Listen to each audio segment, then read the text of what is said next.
Good morning. Yesterday I had the privilege of going to lunch with 3 out of our 5 guests from New York who are going to be putting on our concerts this Friday, Saturday, and Sunday night.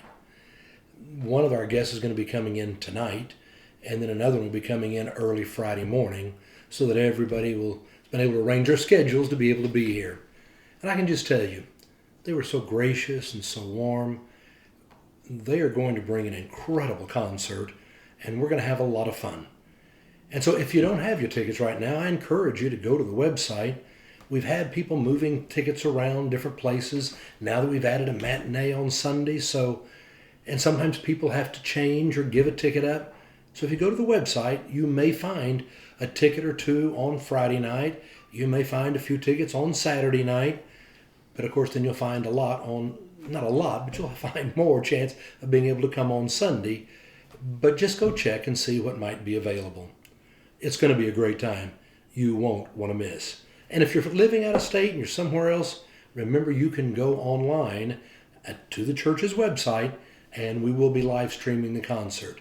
It will not be recorded or replayed, but you can catch it live, 7 o'clock Friday and Saturday night, 1:30 on Sunday. But after we'd had lunch, and you have guests from out of town, we had just a little bit of time to go do something with them. And of course we took them to the Oklahoma City National Museum, our bombing memorial. It had been a number of years since I'd been there to go through the museum, and it was so incredibly moving. For so many of us who lived it 26 years ago, it is still so very real when you pause and you go through there. Bob Johnson, a member of our family of faith, headed up that effort to create this memorial, and I just have to tell you, it is done so well. As I went through there, I found myself sharing with our guests some of the different stories that I knew. So many I've told before to you, and so many we all learned together about the issues of how we're providing meals for thousands of people every day, how people delivered refrigerators and freezers without us asking, how people were delivering food that we hadn't asked for and we could feed all these people.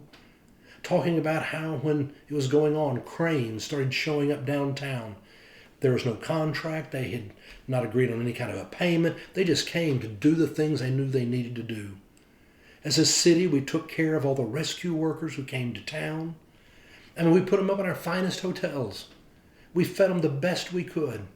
We washed their clothes and put them back outside their rooms. And when they marveled and made a joke and even said, the only thing we don't get is a chocolate on our pillow, the next day there was a chocolate on their pillow.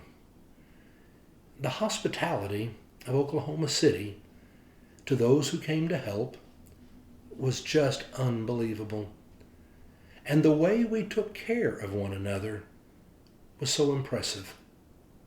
Many of us talked about it when it was all going on and saying, in the midst of this tragedy, what we're seeing is what a city is really supposed to be like. We were all there taking care of one another. It did not matter if you were Christian or Jewish or Muslim or had no church at all. It didn't matter if you were black or white or red or brown. It didn't matter if you were gay or straight. It did not matter who you were. We were all reaching out to one another to love, respect, and to care, and to help one another. As I wandered through that memorial yesterday, it brought so many memories flooding back. It brought so many emotions back. I found myself quite often being moved to tears as I remembered. But as I drove away, the thing that I remembered was this was a moment in time when we lived what we're supposed to do. We loved our neighbor. No exception. It's what we did then, but I was reminded it's what we're supposed to do every day. It's what you and I are supposed to go out and do today, not just in a tragedy, but today. Go out and live it the way it's supposed to be lived, and love your neighbor. No exception. Have a good one.